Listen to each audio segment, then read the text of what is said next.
Let's analyze the effective length of columns in an unbraced frame using the Girder Stiffness method. Now, in this picture we have a drawn out frame where we're going to calculate the different structural effective lengths of these four columns. Now, there's a couple of important things to note.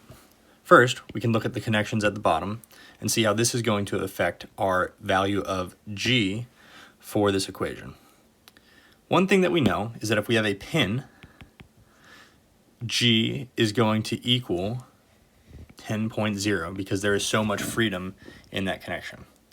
And then for a fixed connection, we can regard G as 1.0, even though theoretically the value is 0.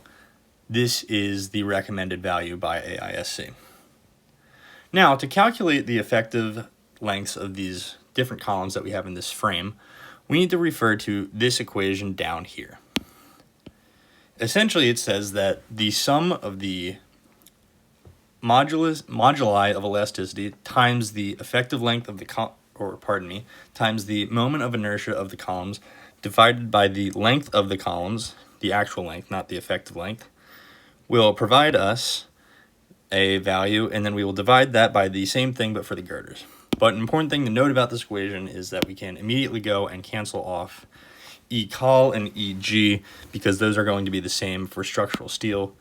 E is equal to 29,000 KSI, and that will always be the case, regardless of the grade of steel that you're using, unless you've been given information otherwise.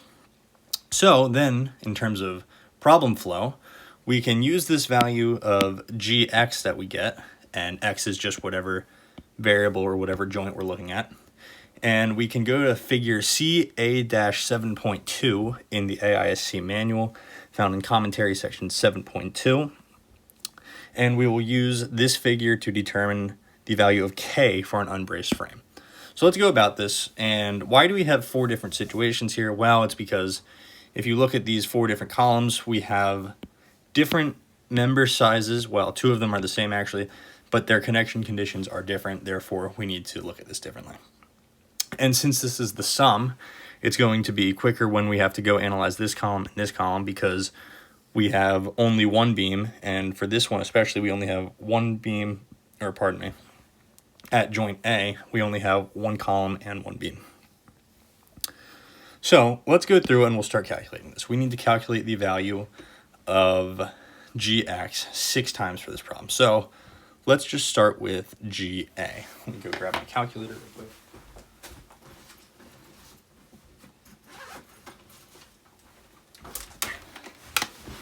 I already drew out all the values from table 1-1 of the AISC manual.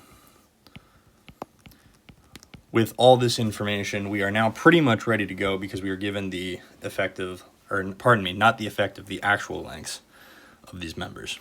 So let's go straight forward to GA. At GA, we have a 1022 and a 14x132.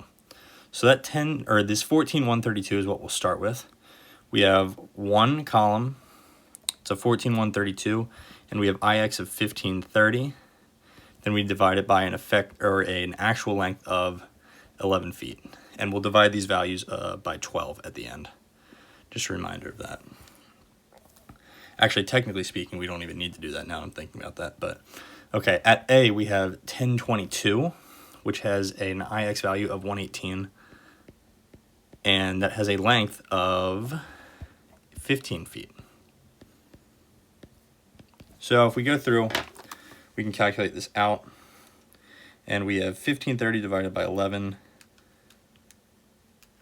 and then that quantity divided by 118 divided by 15. It's going to give us 17.68, which is a suspiciously high number, but we'll go with it for right now. You can also believe that this number would make sense considering we have, actually, wait a second. No, that number does make sense.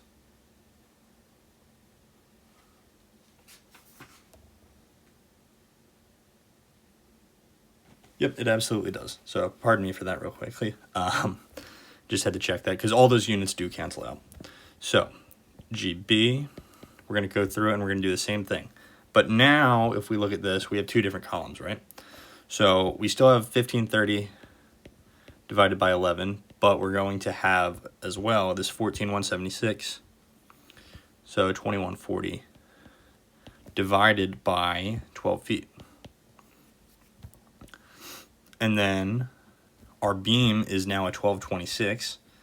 So we have 204 divided by, how long is it? 15 feet again.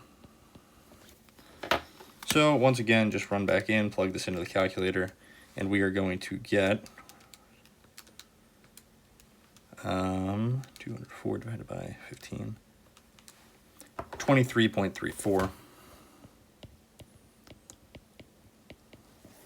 And we'll have to see, we'll determine what this means for the columns at the end of the problem. GC is very easy for us to do. We can look at it, we say it's a pin connection, and we know that that's going to be 10 for this. Now, we can move, I'll open up a new page here so we can start again. GD, we are now looking at this right here, or I should circle that to be more precise. Now we have one column and two girders. So we have W10 or a W14 by 109, which gives us a value of 1240. This is inches to the fourth divided by a length of, this is going to be 11 feet again. Then we have two beams, the 1022 that we had in the last one and the 1045. 1022, 118 at 15 feet, plus the 1045 is 248 at 18 feet. Run these numbers real quick. 1240 divided by 11 divided by the quantity, 118 divided by 15 plus 248 divided by 18. We have a value of 5.2. And you can notice that some of these numbers seem pretty high. If you've used the charts before, you may say this is really kind of oddly high numbers. And fair reaction, however, I would remind you that we ultimately are dealing with we're dealing with a different situation here than normal because we have very small beams with very weak, generally speaking, very weak IX value, very low IX values that are bracing them together. So that's part of what's causing this discrepancy. So we're going to do GE now, 1240 divided by 11 plus the interior column, 14x132. We've done this before, it's 1530. Now it's divided by 12.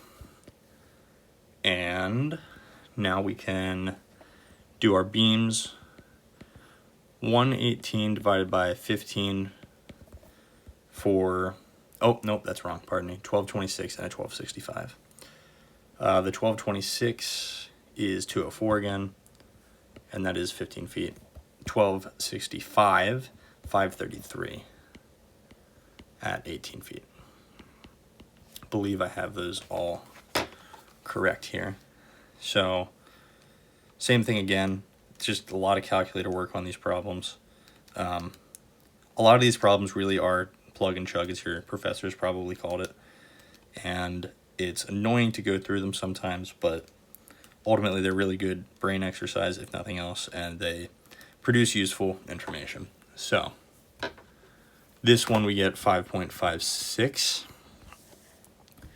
And GF, which is our fixed connection, is going to be a value of 1.0. All right, so now we have four columns that we said we want to analyze.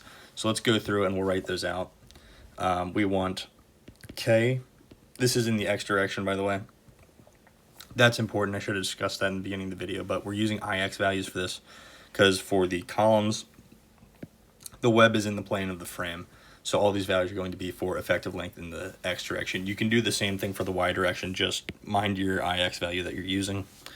So we're going to do KXAB, KXBC, KXDE, and KX, what would be after that? EF. So to do this, we're just going to go through, we're going to draw lines between those points. You use GA and GB, and we can interpolate on the graph of figure CA-7.2. So I'm going to do that real quickly for this. GA to GB, 17.68 to 23.34.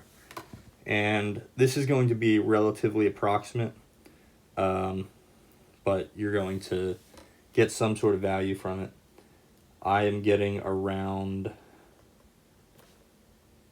I would say, 4.2 for this one, which is pretty high, but you can see why this is useful.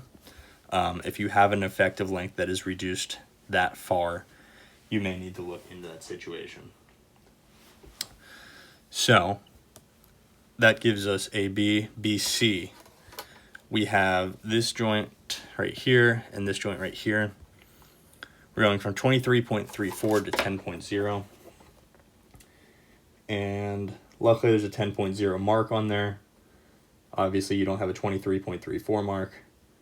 We are getting around 3.55, I'll say, just for the purposes of this. KXDE, 5.21 to 5.56. 5.21 to 5.56, that's going to be a pretty straight line across this one. We have, I'm going to say 2.27, sure, that looks about right, 2.27. KXEF, which is our last one, we're going down to that fixed brace. We have 5.56 down to a value of 1.0. And I would put that right at about 1.56. Yeah, let's do like 1.68 for that, we'll call it. And you can be more precise about this. I'm doing this with a ruler in the textbook. But yeah, so as you remember, your effective length, LC, is L times KX or KY, depending on what you're doing, but for this. So your homework for this problem is to go through and calculate the effective lengths using these numbers that we get here. So I hope you guys found this video helpful. If you did, please drop a like and subscribe to the channel because there's much more content like this coming up in the future, and I look forward to sharing it with you. Thank you very much.